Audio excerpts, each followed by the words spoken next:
Commando lobbed a grenade at your NES back in 1986, and is a mostly direct port of the arcade game by the same name. Commando in the arcades was incredibly popular at the time due to its fast-paced run-and-gun gameplay, combined with spot-on controls. While the game was busy eating up quarters in the arcade, Capcom decided to port the game to the NES in the early days of the console's launch, trying to bring all of the action of the arcade game with it. So did Capcom manage to port over the impressive arcade game to the NES? Or was this an early example of a developer trying to do too much with the NES and tossing out a broken mess of a game? Well, grab your favorite oversized grenades, because we're about to completely raid Commando for the NES. Boot up Commando and you're met with a basic start screen and not much else. No cool introduction cutscenes, story, or even an options screen. Like we've mentioned before, in these early days of arcade to NES ports, Commando isn't offering up much of anything beyond what was already present in the arcade game. So you're getting just as straightforward an experience here that was in the arcade. You do at least get an alternating two-player mode to play with a friend, but if none are around, or you're some weird ostracized hermit like I was, just go ahead and press the start button to get tossed into the action. Once you're dropped off by your super cool chopper, you take control of this guy right here. His name's Super Joe, and his main mission is to run forward and shoot everyone and everything in his path to get to the end of each stage. To do this, you get a machine gun with unlimited ammo and 8 different directions to shoot in with it. You also get a limited supply of grenades to chuck at the enemies that are just too darn smart to run straight at you. Each stage offers up a variety of obstacles beyond just spastastic soldiers, with things like vehicles that only exist to kamikaze themselves at you, edges to fall off of to your death below, and the occasional building to burn to the ground. Once you make it to the end of each stage, you're met with a commander and several soldiers to kill before you can run through the gate and on to the next stage. Do that a total of 4 times and you've beat the game. If that sounds incredibly bare bones, well, it's because it is.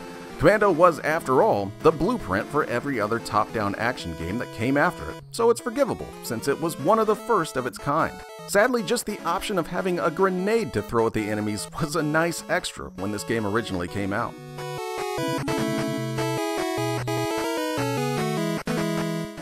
So just how well does Commando stack up to its arcade big brother though? Surprisingly, not too bad to be honest, especially for just how early it was in the NES's life cycle when it first came out.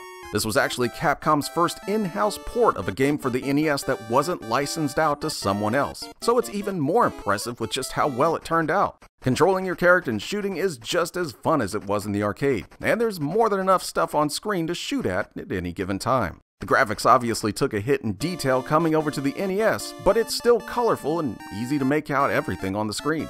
Capcom even added in one extra feature that wasn't in the arcade version, and that being the secret hidden dungeons that you can find around each stage. They're honestly not much at all, but it was cool that Capcom at least saw fit to include it into the game at all.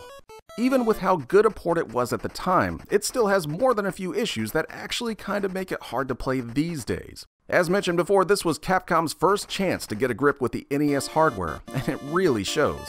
Most of the time, the game feels like it's just kind of broken, with rampant stuttering, and bad slowdown, and some of the worst flickering I've ever seen on the NES. Literally almost everything on the screen will be flickering at times, making it kind of hard to make out what's even happening.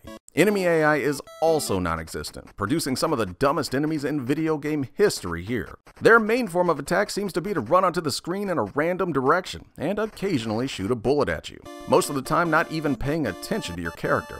It's so bad that most enemies are more easily ran past than shot at. Even weirder, enemies will just sometimes completely vanish off the screen for no reason. It's really super distracting at times.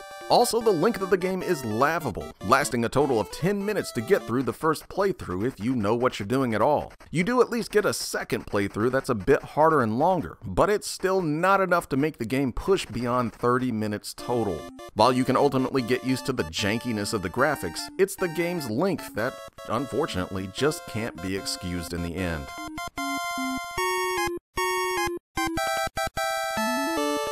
Problems aside, Commando for the NES is still a classic for the system.